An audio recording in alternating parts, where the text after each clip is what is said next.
Maqaa Abbaa, kan Ilmaa, kan Hafuura Qulqulluu, Waaqa tokkotti ni amannaa. Ameen. Kabajamtootaaf jaalatamtoota maatiiwwan Waaqayyoo chaayinaalee gola faarfannaa hundumti keessan nagaa Waaqayyoo araarsummaan giiftii keenya dubaroo Maariyaam eegumsa ergamootaa kadhannaan qulqullootaa hunduma keessan faana ta'u akkam jirtu akkamii yeroo kana geessanii guyyaa irraa kana akka fedhaaf jaalala Waaqayyootti egaa gaafiiwwan torbee kana keessa garaa koomintiitiin isin kaastan gabaabsinee deebii kan isiniif laannu ta'a waan ta'eef gaafiiwwan kana keessa barnoota guddaa argattu hanga xumura sagantaa keenyatti akka nu hordoftan isiniin jecha subscribe share like gochuudhaan akka nu hordoftan isiniin jenna. Kallattumaan gara qophii keenyatti darbina. Gaafiiwwan guyyaa irraa kan keessaa inni jalqabaan akkas jedha. Callee namoonni harka irratti, morma irratti, adda irratti hidhatu kun akka mana amantaa keenyatti sirriidha jedha. Akka mana amantaa keenyatti sirrii miti. Gabaabbinaan jecha kana gaafa laallu callee wanti jedhamu akka sirnaa fi aadaa Oromootti callee waan jedhamu sirnaaf aadaa Oromoo keessa hin jira. Kun aadaadha malee amantaa miti. Akka aadaatti callee wanti jedhamu kun mi'a faayaa yookiin bareedinaa jedhama. Namoonni yookiin immoo dubartoonni haadholiin tokko tokko of miidhagsuudhaaf bareedinaaf simboo argachuudhaaf jecha ni diratu yookiin immoo ni kaawwatu jechuudha. Kanaafiyyuu akka aadaatti aadaan tokko gaa sabni tokko aadaa mataa isaa qaba. Aadaan nyaataa jira, aadaan wal gargaarsaa jira, aadaan uffannaa jira, aadaan cidhaa jira, aadaalee garaa garaa qaba jechuudha. Sabni, sablammii fi saboonni fi sablammoonni akkuma mataa isaaniitti aadaa mataa isaanii kan mataa isaanii danda'uu fi eenyummaa isaanii kan ibsuu danda'u.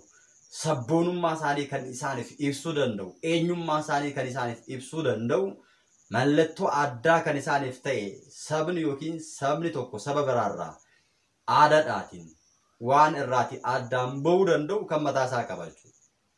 Fakkeenyaaf naannolee adda addaa ilaaluu dandeenya. Naannoleen Oromiyaa fi Oromiyaadhaan ala jiranis akkasuma aadaa mataa isaanii qabu. Sirnaaf duudhaa mataa isaanii qabu jechuudha. Inni kun sirna yookiin immoo duudhaa aadaa sabni tokko ittiin buluu fi aadaa sabni tokko qabudha jechuudha. Kana gaafa jennu amantaa osoo hin taane sirna isaa sana kan ittiin ibsatu, tokkummaa isaa kan ittiin ibsatudha jechuudha. Tokkummaan isaa kun immoo karaa adda addaatiin ifuu danda'a. Fakkeenyaaf aadaa nyaataa kan qabu yeroo hunda ayyaana waggaa irratti namoonni ollaaf ollaan wal waamanii sirna nyaataa sanarratti ennaa argamanii nyaatan aadaa nyaataadha. Akkasumallee yeroo hojii irratti wal gargaaran jigii daboo waan jedhamu aadaa isaanii ittiin gabbifachuudhaaf aadaa wal gargaarsaa jedhamee hin beekama jechuudha saba keessatti. Akkuma kana aadaan uffannaas jira. Aadaa mataasaa kan isaaf ibsuu danda'u aadaa mataasaa qabaachuudha sabni tokko. Kanaaf akka aadaatti calleen kun akka sirnaaf duudhaa Oromootti calleen kun bareedinaaf kan kaawwatamu. Simboodhaaf dubartoonni haadholiin adda isaaniirratti, morma isaaniirratti, akkasuma harka isaaniirratti illee aadaadhaaf taasisu malee amantaadhaaf miti jechuudha. Kanaafuu akka mana amantaa keenyatti kun aadaadha. Aadaa sabni tokko qabudha malee aadaa bataskaanaa miti jechuudha. Aadaa mana amantaa miti. Manni amantaa immoo aadaa saba kanaa hin ceephaatu. Aadaa isaanii hin tuqxu, hin deeggartus jechuudha. Manni amantaa tokko aadaa saba tokko hin ceephaatus, hin tuffattus, hin deeggartus jechuudha. Sababiin isaa aadaan saba sanaa aadaa isaati. Amantaan immoo waan biraadha. Amantaan isaa immoo waan biraadha. Kanaafuu inni kun aadaa saba sanaati malee aadaa amantaa miti. Eenyummaa isaa kan ittiin ibsatu, bareedina isaa, aadaan isaa bareedaa ta'uu isaa fi aadaa sana keessatti maal akka jiru namni sun yookiin immoo sabni sun kan ittiin ibsatu aadaa isaadha malee amantaa isaa waan hin taaneef. Fakkeenyaaf aadaa saba kanaa osoo fayyadaman amantaa Ortodoksii Tawaahidoo kan amanan jiru. Aadaa isaanii fi immoo amantaa isaanii walitti hin buusan. Aadaa isaaniis akkuma kabajanitti sirna isaa kabajanii akkasuma amantaa isaaniis immoo innaa gara mana amantaa isaaniitti deebi'an amantaa isaanii kabajanii kan jiraatan jiru. Kanaafuu akka mana amantaa keenyatti aadaan kun mana amantaa keenya keessatti hin gaggeeffamus mana amantaa keenyaas immoo aadaa kana hin deeggartus hin tuffattus waan ta'eef inni sun aadaa saba sanaati. Kanaaf asuma irratti gaafiin ka'ee jira. Fakkeenyaaf akka aadaa Oromootti ni fayyadamu. Akka amantaatti immoo cubbuudhaa gaafii jirudha. Isa kanarratti abbooliin keenya dursitoonni keenya waan isaan lafa kaanii cubbuudhaa cubbuu miti jedhanii lafa kaanii. aadaa saba sanaati. Waan ta'eef aadaan saba sanaa akkaataa itti fayyadama isaatiin aadaadha. Fakkeenyaaf bakki itti cubbuu namatti fidu jiraachuu danda'a. Akka koottaani kan hin amanu fakkeenyaaf aadaa sana keessatti sirni uffannaan isaan fayyadaman akkuma amma kaasnee calleen isaan fayyadaman aadaa isaanii eenyummaa isaanii kan ibsudha. Aadaa saba kanaa kan ibsudha. Aadaan kun immoo miidhaa qabaa kan jennu iddoo haala itti fayyadamaa irratti miidhaa qabaa kan jennu miidhaa qabaaf miidhaa hin qabu kan jennu akkaataa namoonni itti fayyadaman irratti hundaa'eeti. Calleen kun yookiin sirni uffannaa kun akka qajeelcharraa jalqabee kennamutti bareedinaaf simboodhaaf aadaa saba sanaa calaqqisiisuudhaaf isaaniif laatamee namoonni uffachuu danda'an iyyuu adda qoodamanii uffatanii sabboonummaa isaanii ittiin ibsu. Namoonni tokko tokko immoo faallaa kanaa kan waaqessanii akka waaqatti kan laalan callee akka waaqatti kan laalan kan sagadaniif dhadhaa dibanii kan itti sagadan kan itti kufan jiru jechuudha. Amma iddoo itti cubbuu namatti fidu isa kana. Itti sagaduun waaqessuun waaqni osoo jiru uumaan osoo jiru waaqayyo osoo jiru calleedhaaf sagaduun hin barbaachisu. Gin akka aadaatti itti fayyadamuu danda'u. Itti fayyadamuun isaanii immoo fakkeenyaaf uffannaa itti fayyadamna. Uffannaan itti fayyadamnu kun fakkeenyaaf waaqa jennee miti kan itti fayyadamnu. Waaqa jennee miti kan uffannu. Tokkoffaa bareedinaaf uffachuu dandeenya. Lammaffaan immoo qorraa akka nurraa dhorkuuf aduu akka nurraa dhorkuuf fayyadamuu dandeenya. Uffanni keenya immoo kabaja qabaa hin kabajnaa miiccinee bareessinee uffanna. Kabaja uffata sanaaf qabnuu fi uffata sana kabajuun immoo kabaja keenya. Garuu immoo uffata keenyatti waaqessuun, uffata keenyaaf jilbeeffachuun, uffata keenya aadaa sana dhiisnee aadaa amantaatti as finnee itti fayyadamuun waaqayyo biratti cubbuu namatti ta'uu danda'a. Kanaafiyyuu cubbuu qabaachuuf cubbuu dhiisuusaa akkaataa namoonni ilaalcha isaan irratti hundaa'anii itti fayyadamanidha. Aadaan Oromoo keessatti aadaan Oromoo aadaa isaanii calaqqisiisuudhaaf itti fayyadamaa jedhamee isaaniif dabarfame malee akka itti waaqessaniif miti. Namoonni immoo dogoggoraatiin kan itti waaqessan waan jiraniif warreen itti waaqessanitti cubbuu ta'uu danda'a jechuudha. Akkaataa kanaatiin jechuudha. Ani kan hin hubadhu. Inni lammaffaan yeroon biyya alaa dhufu fannoo koo ofirraa baaseen dhufe. Amma garuu gara biyyaatti yoon gale nan cuuphamamoo kiristaanaan gaafa jechuudha. Fannoo jechuun maal jechuudha? Fannoo jechuun egaa eenyummaa kiristaanummaa keenyaa kan ibsu mallattoo adda bahiinsa keenyaati. Warreen hin amannerraa kan ittiin adda baanu amanuu keenya, ijoollee Kiristoos ta'uu keenya, garbummaan daabiloos kan ittiin cabe meeshaa cimaa kiristaanonni hidhatanii. Kanaafuu yoomillee meeshaa keenya kan ittiin daabiloos immoo nu kana lafa kaa'uu hin dandeenyu. Lafa kaa'uunis nurra hin jiraatu. Akkuma qulqulluun Phaawulos ergaa isaa keessatti maal jedhee dubbateera? Mi'a lolaa isa kan waaqayyoo guutummaatti hidhadhaa jedhee kaa'eera. Kanaafuu mudhii keessan akka nama sabbataan hidhatuutti meeshaa lolaa hidhadhaati wangeela nagaa lallabaa jedheera. Kanaafuu kan ittiin mudhii keenya hidhannee amantaa keenyatti ittiin cimnee jabaannee daabiloosin ittiin moonu ittiin injifannu meeshaa lolaa keenya cimaadha. Meeshaa guddaadha waan ta'eef meeshaa keenya kana lafa kaa'uun hin barbaachisu. Fannoon humni keenya fannoo isaatii kan nu jabeessu fannoo isaati. Fannoon isaa furaa keenyadha. Fannoon isaa fayyisaa lubbuu keenyatti warri iyyuu dutaa isa galu nuti garuu itti amannaa. Warri itti amannus maal godhu? Fannichaan ni fayyina. Fayyineerraas jedhee akkuma galatoo maalamii keessatti fannoon humna keenya ta'uusaa qulqulluun Efreem ibsee fannoon humna keenya. Galaatiyaa boqonnaa 6:14 irrattis ani garuu fannoo gooftaa koo Yesuus Kiristoos malee waan biraatiin of jajuun narraa fagaatu jedhee fannoon humna keenya akka ta'e kan ittiin boonnu mallattoo bilisummaa mallattoo nageenyaa akka ta'e gooftaan keenya Yesuus Kiristoosis fannoo irra ooluu isaatiin garbummaa daabiloos waggaa 5,500 nurra ture sana fannoo irratti cinqirsee nurraa balleessa jedhee gaafa dubbatu Phaawulos ergaa isaa warra Qolaasiyaasiif ergee boqonnaa 2:14 irratti isa nutti hin tolle sana isa nurratti barreeffamee xalayaa garbummaa keenyaa sana Kiristoos fannoo irra ooluudhaan waan inni garaa seeraa nurraa barbaadu wajjin duguugee nurraa balleessee bilisa nu baase jedhee fannoo irra oolee gochaa kana akka raawwatee fi fannoon humna akka qabu fannoodhaanis immoo akka mo'uu dandeenyu mallattoo nageenyaa mallattoo mo'icha keenyaa akka ta'e Phaawulos nu barsiiseera. Kanaaf mallattoo mo'icha keenyaa maaf lafa goona? Mallattoo bilisummaa keenyaa maaf lafa goona? Meeshaa keenya lolaa daabiloosin ittiin mormuu dandeenyu sana maaliif lafa goona? Yaaqoob boqonnaa 4:7 irratti maal? Ixanaan mormaa waaqayyoof tole jedhaa innis immoo maal godha? Isheen dhiisee baqata jedha. Kanaafuu kan ittiin mormuu dandeenyu meeshaan keenya ni lolaa fannoodha kadhannaadha sigdatiidha jechuudha. Kanaafuu meeshaa lolaa guddaan fannoo keenya. Kanaaf lafa kaa'uun hin barbaachisu. Obboleettiin keenya garuu lafa kaa'ee hin deemeet. Lafa kaa'uu akka hin barbaachisne beekuu qabna.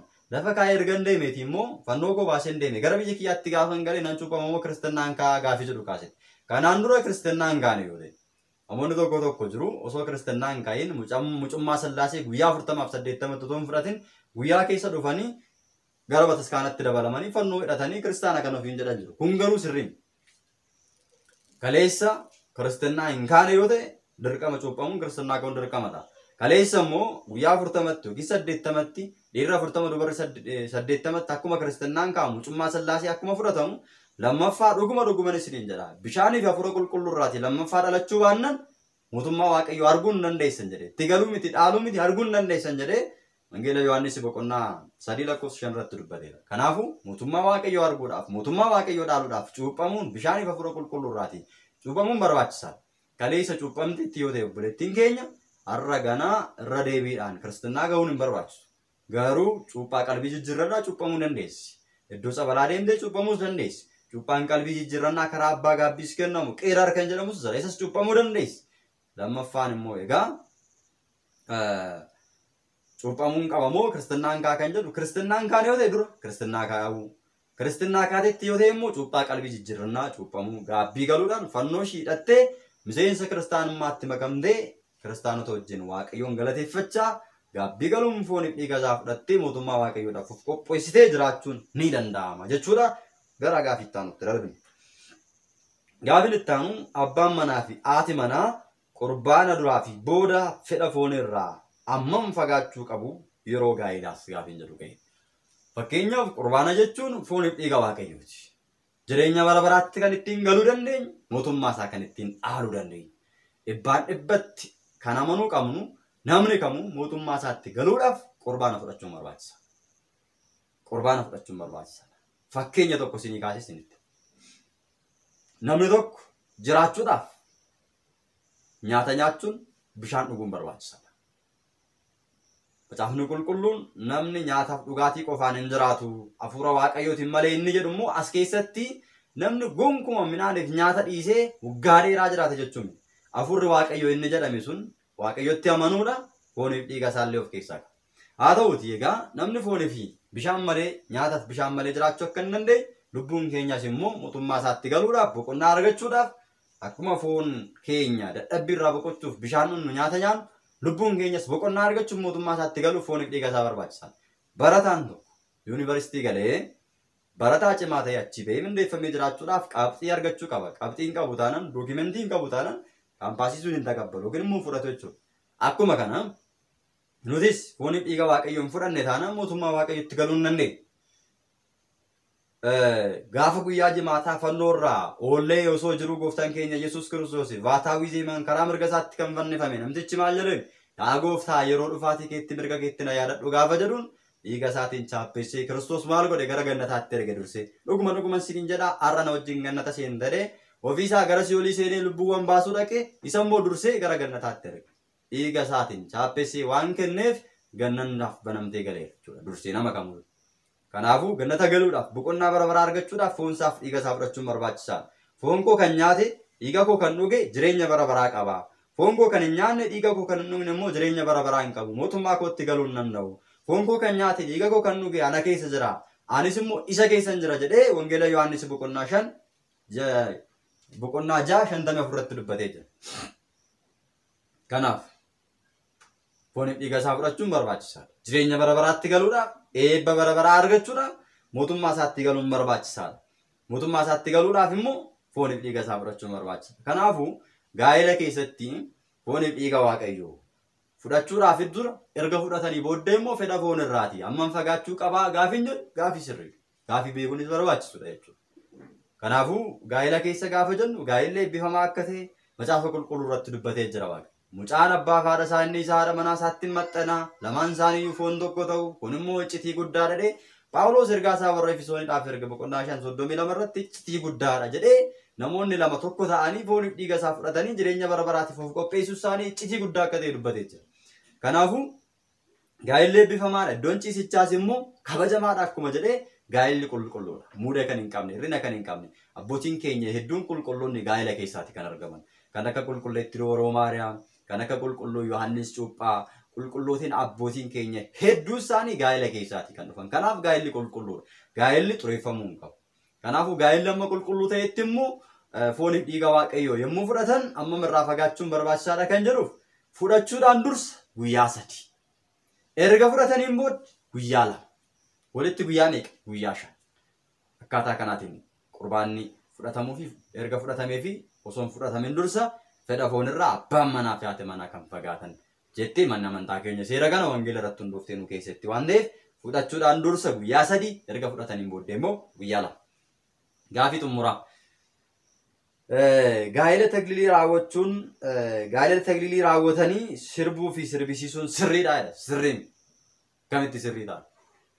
Gaa'ela taglilii mitiiti. Gaa'ela biyya lafaa keessatti jiru egaa sirbi iddoo guddaa akka hin qabne macaafni qulqulluun dubbata. Sirbi kakuu moofaa keessatti iddoo tokko tokkotti sirbuun akka eeyyamamu iddoo tokko tokkotti dubbatamee jira. Kakuu haaraa keessatti garuu macaafni qulqulluun hin daangessa. Kiristoos erga dhufeen booddee immoo sirbuun gatii cubbuu akka namatti fiduu danda'uu fi sirbuun miidhaa guddaa akka qabu kaa'ee jira. Ani mataa kiyyaan waan haaraa uume isinitti himu. Macaafni qulqulluun kan dubbate wangeela irraatiin isinitti maara malee mataa kiyyaan addatti baasee sirbi cubbuu dhadhee mataa kiyyaa waan hin barreessee lafa kaa'e. Macaafni qulqulluun kan jedhu garuu isinitti himuun dirqama.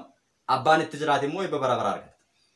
Akka seera waaqayyootti immoo deemuu barbaachisaadha. Wangeela Yohaannis boqonnaa 15-14 irratti isiniif yoo abboommii koo jecha koo sagalee koo eeglenitti jiraattan firoota kooti malee diinota koo miti. Diinota koo isiniin hin jedhu jedhee. Fira waaqayyoo ta'uudhaaf immoo abboommii isaa eeguun barbaachisaadha. Abboommii isaa eeguuf immoo barachuun barbaachisaadha.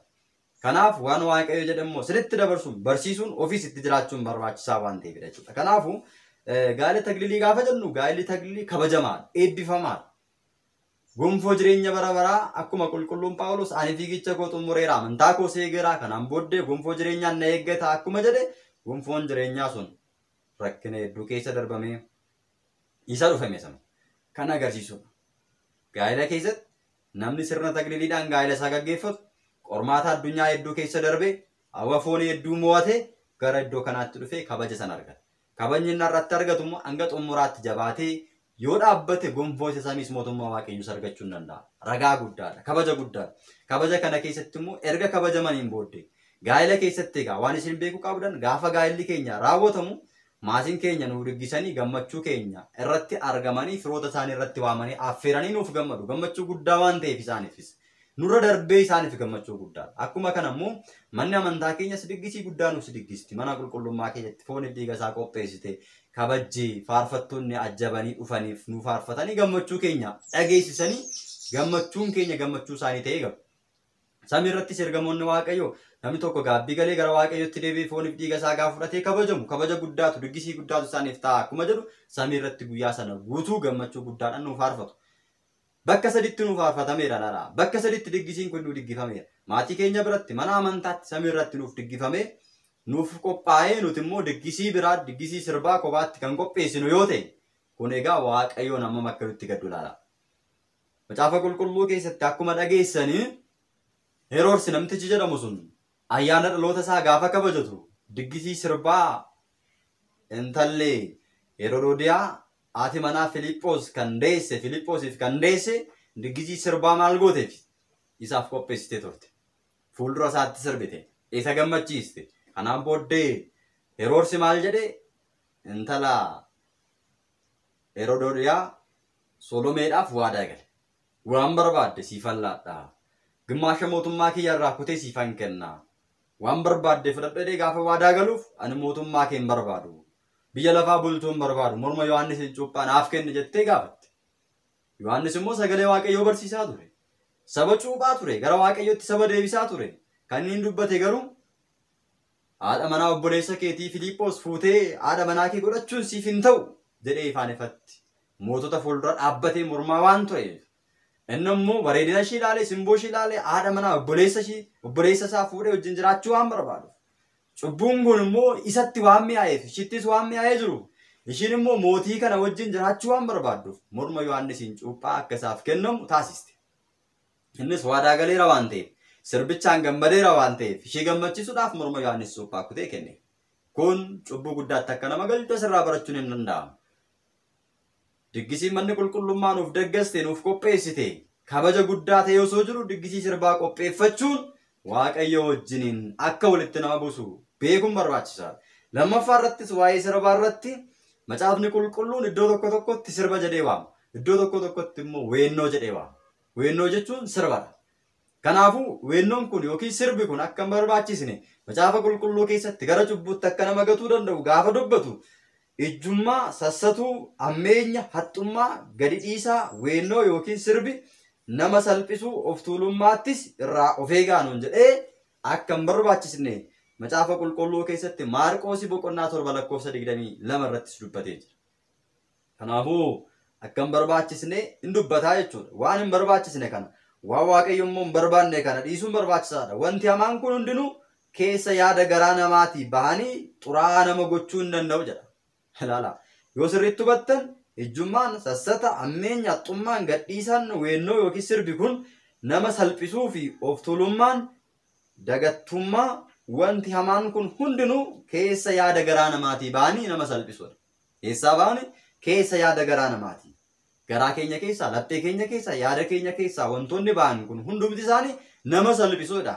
Akkuma Yohaannis Cuuphaa erga morma isaa irraa kutaniin booddee Solomees ta'ee Heroodiyaa fi Heroodsis jireenyi isaanii duuti isaan du'an gaarii akka hin taane akka salphatan sana dhugaatii nama salphisuu danda'a.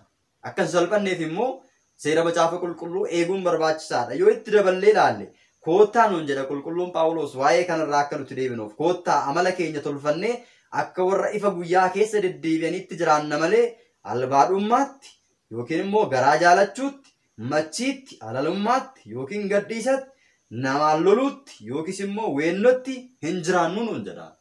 Sirbuutti hin jiraannu nuun jedha. Akka nama Waaqayyotti amala keenya tolfannee nama gaarii taanee jiraanna malee akka kanatti jiraachuun nuuf hin ta'u jedhee waan hin barbaachisne kana qulqulluun Phaawulos addaan baasee nuuf kaa'ee jira. Kan immoo kan argannu Roomee boqonnaa 13:13 irraa kaasnee gaafa sirriitti dubbisnu akka hin barbaachisne erga nutti dubbateen booddee gooftaa keenya qoricha keenya Yesuus Kiristoosiin akka uffata sibiilatti uffadhaa malee hawwa namummaa foonii raawwattanii isa gammachiisuudhaafis of hin kenninaa jedha. Of hin kenninaa, of hin laatinaa. Waaqayyoon gammachiisaa jiraadhaa malee hawwa foonii duukaa buutanii hin jiraatinaa jedhee akka nuti hawwa foonii keenyaan hin jiraanne qulqulluun Phaawulos keessaa baasee sirriitti nutti dubbatee jira jechuudha. Galaatiyaa boqonnaa 5:21 irrattis qulqulluun Phaawulos weennoo jechuun sirba jenna irraa machii, albaadhummaa wanta kana fakkaatus akkuma ani kanaan dura isinitti himee ture warri wanta akkasiitti hojjetan yookiin immoo warra akkasii hojjechaa jiraatan mootummaa Waaqayyootti galuu akka hin dandeenye ammas irra deebi'ee isinitti nan himaa nuun jedha. Warri sirban, warri machaa'an, warri garaa isaanii jaalatan, albaadhummaan fedhii foonii duukaa warri bu'anii ammas irra deebi'ee isinitti himaatii mootummaa Waaqayyootti galuu hin danda'anii. Kanaafuu kiristaana erga taane hojii gaarii erga qabaanne kan nuti hojjennu kiristaanummaan keenya gaa'elli keenya mana qulqullummaatti raawwachuun, tagliilaan raawwachuun, qurbaana raawwachuun, gaabbii galuun, fooniif dhiiga Waaqayyoo fudhachuun mootummaa Waaqayyootti galuudhaaf eebba bara baraa argachuudhaaf. Kanarra waan addaa waan nuti barbaannu hin jiru. Qarshii addunyaa barbaannee miti. Erga immoo mootummaa Waaqayyootti galuudhaaf aarsaa kana hunda kaffallee mootummaa Waaqayyootti kan nun galchine sirbaaf immoo maaf dhamaanire. Gaa'elli keenya faarfannaan eebbifamee sirbaan maaf xuraare. Kanaafuu kiristaanonni ergaa guddaan macaafa qulqulluu keessaa isiniif darbu isa kanadha. Erga mootummaa Waaqayyootti galuudhaaf of qopheessinee barbaannee aarsaa hedduu kaffallee gara faarfannaatiin, gara mana qulqullummaatiin eebbaan qurbaanan tagliliidhaan gaa'ela keenya raawwachuuf of qopheessinee gara sanatti fedha Waaqayyoo ta'ee dhufne sirbaan immoo gaa'ela xureessinee mootummaa Waaqayyoo akka hin dhabneef of eeggachuun barbaachisaadha. Ammas irra deebi'ee qulqulluun Phaawulos namni akkasii of bokoksuudhaan of arguu dhabee hamaas hin beeku yaanni isaa waan irratti dhukkubsateef waliin morkachuu fi wal diduu dhiisuu hin danda'u. Wal morkachuu fi wal diduu keessaa immoo weennoo yookiin sirba qocholoo maqaa balleessuun hamaa namatti maluun hin baha jedha. Ilaala. Waan sirba keessaa bahu nutti himee jira Phaawulos. Ximootiyoosii 1:6 gaafa dubbistan wanti hamaan, wanti jibbisiisaan, wanti Waaqayyotti hin tolle, namattis hin tolle weennoo keessaa yookiin sirba keessaa, wal qocholoo keessaa maqaa balleessuun wantoonni kana fakkaatan ammeenyi hojjechuun achi keessaa ba'u jedhee kaa'a. Kana kan kaa'e macaafa qulqulluudhaan miti. Kanaafuu ana sun taane macaafa qulqulluu dhaga'uun immoo isinirraa eegama. Hundi keenya immoo akka macaafa qulqulluu jedhutti jiraachuun barbaachisaadha. As keessaa ba'a. Namoonni warri qalbiin isaanii bade walaarsanii kana keessaa walaarsuunis kana keessaa dhufaadha. Warri qalbii yaadni isaanii bade walaarsuudhaanis walaarsuun kunis immoo as keessaa dhufa. Isaan immoo dhugaa waan irraa hin fudhanneef nama waaqayyoo ta'uun bu'aa waan argataniis se'anii jedha. Nama waaqayyoo ta'uu isaaniitiin bu'aa waan argataniis se'anii. Yookiin immoo faayidaan akka waan hin argamneetti yaadu jedhee qulqulluun Phaawulos kaa'ee jira. Isa dhumaarratti ergaa Phexros tokkoffaa boqonnaa 2 lakkoofsa 1 irraa kaanee gaafa dubbisnu ammas ammeenya hunduma haxxummaa hunduma of arguu dhabu weennoo yookiin sirba